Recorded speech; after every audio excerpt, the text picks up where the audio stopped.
Today we're gonna cook the Mexican calamari. So, meron tayo ditong lumot o yung malalaking pusit. Yan, green pepper, red onion, butter, and a mixture of Sprite, sugar, chili flakes, and salt and black pepper. Of course, i-melt muna natin yung butter dyan.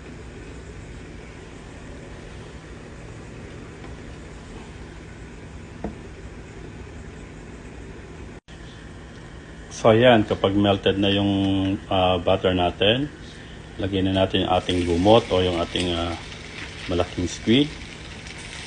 So mapansin nyo yan, naka-slice siya para bumuka siya mamaya.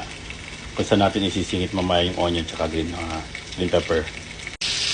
So ayan, pag ito ng kabilang side, pwede na natin siyang baliktarin.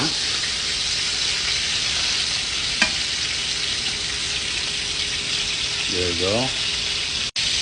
So, pag na-prito na siya, pwede na natin ilagay ang ating mixture ng Sprite, banana ketchup, sugar, red pepper flakes, salt, and black pepper and bay leaf. So, hayaan lang natin ng ganyan siya. And atin pong tatakpan para ma-simmer. Okay? So, yan, makita nyo, kumukulo na siya. So, balikan natin yung ating pusit para maluto rin at malagyan ng sauce yung kabilang side niya. So, there we go. So, yan. Lagyan natin yung sauce sa ibabaw. Makita nyo na medyo nag-glaze na siya at medyo lumalapot na siya. So, now, alisin na natin yung ating pusit at hindi natin siya pwedeng i-overcook dahil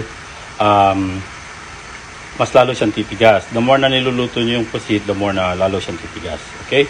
So, ilalagay na natin siya sa isang plato para i-plate na natin. Mamaya makita natin yung plating. Then, alis na natin yung ating pusit. Ito, palalaputin pa natin ng husto hanggang sa parang caramelize siya o maging parang transparent at malapot na malapot.